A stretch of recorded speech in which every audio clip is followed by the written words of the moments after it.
विश्व के एक महान हस्ती, महान व्यक्तित्व की।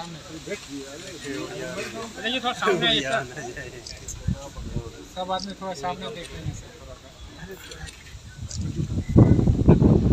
आप हटिए सामने से।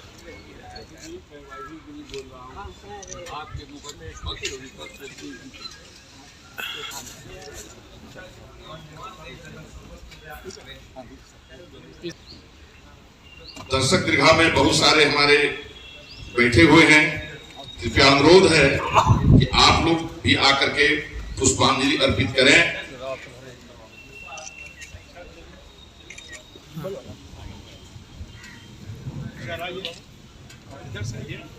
स्वागत तालियों के द्वारा, दर्पण ध्वनि।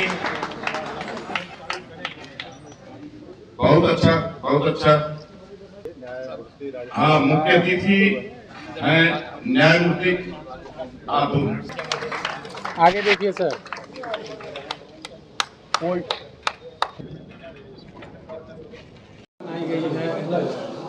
जी, जन स्वराज पार्टी बनने के बाद हमारी ये पहली अपॉर्चुनिटी, पहला मौका था जब हमने डॉक्टर अंबेडकर की जयंती, जो कि इस बार 135वीं जयंती थी, उसे मनाने का मौका मिला।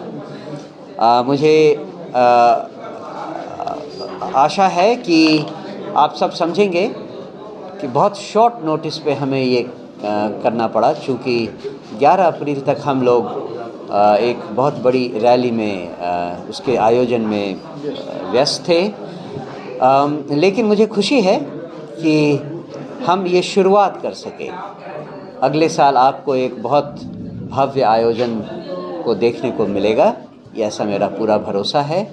मैं एक बार पुनः आपके माध्यम से बिहार की समस्त जनता को बाबा साहब भीमराव अंबेडकर के 135वीं जयंती की मुबारकबाद देता हूं और आपके माध्यम से ये कहना चाहता हूं कि उनकी जो नीतियां थीं उनमें शिक्षा सर्वोपरि थी और सरकारों को ये निर्देश था कि शिक्षा पर सबसे ज़्यादा ध्यान दिया जाए।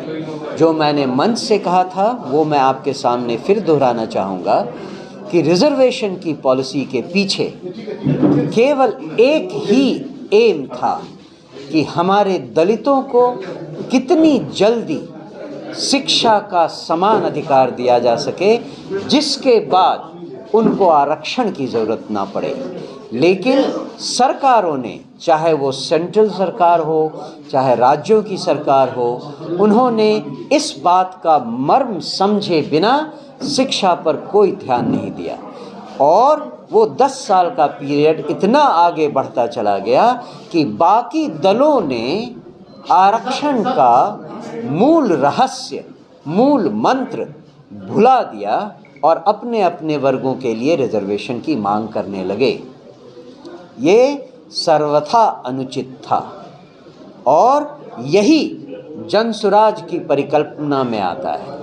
हमारी परिकल्पना में जो सबसे पहली बात आती है वो है समान विश्व स्तरीय शिक्षा सभी वर्गों के लिए, चाहे वो किसी गांव में रहने वाला दलित हो या किसी झुग्गी झोपड़ी में रहने वाला कोई और बच्चा हो। हर बच्चे को विश्व स्तरीय शिक्षा मुफ्त मिले, जिससे कि उसकी और उसके परिवार को आगे आने वाले समय में किसी और बैसाखी की ज़रूरत ना पड़े। मुझे पूरा भरोसा है किसी भी बच्चे को अगर 10 साल सही शिक्षा दे दी गई, उसके बाद उसे खुद भी आरक्षण लेने में शर्म आएगी। यही हमारा मुख्य उद्देश्य है, यही हमारा मुख्य काम है। दावे तो तरह तरह के होते हैं। कुछ लोग कहेंगे कि ये विफल हुआ, बहुत लोग कहते हैं कि सफल हुआ। दावे तरह तरह के होंगे।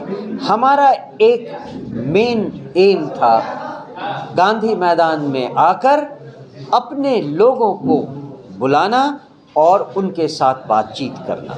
उस बातचीत में हम पूरी तरह सफल हुए। जहां हमें सफलता नहीं मिली उसको हम आगे भरपाई करेंगे। जैसा प्रशांत जी ने कहा है, वो हमारे लोग हमसे नहीं मिल पाए तो हम लोगों से मिलने जाएंगे, उसकी भरपाई हो जाएगी। मनोज जी एनडी अम्बेडकर मेरे हैं, अम्बेडकर मेरे हैं, अम्बेडकर मेरे हैं कि तेरे हैं, जनसुराज के कितने हैं अम्बेडकर। अम्बेडकर न तो आरजेडी के थे, न एनडीए के थे, न ही वो जनसुराज के रहेंगे।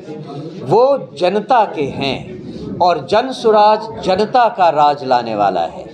जब तक अम्बेडकर की बातों को समझकर उसके अनुसार नीतियां नहीं बनाई जाएं, तब तक अम्बेडकर किसी के नहीं है। सर, आप अपनी पार्टी में कहते थे कि मेरी पार्टी स्वच्छ और साफ है, मगर बिरसन पटेल पर दो आरोप लगा हुआ है। क्या वो अपनी पार्टी में शामिल कब तक करवा रहे हो? आरोप तो बहुत तरह के लोगों पर बहुत तरह के लगे रहते हैं। क्या उसके कारण उस आदमी के पुराने कार्यों की अनदेखी की जाए? क्या हम किसी का कैरेक्टर असैसिनेशन इतनी आसानी से कर दें बिना न्यायालय से उचित फैसला आए हुए? ये आपकी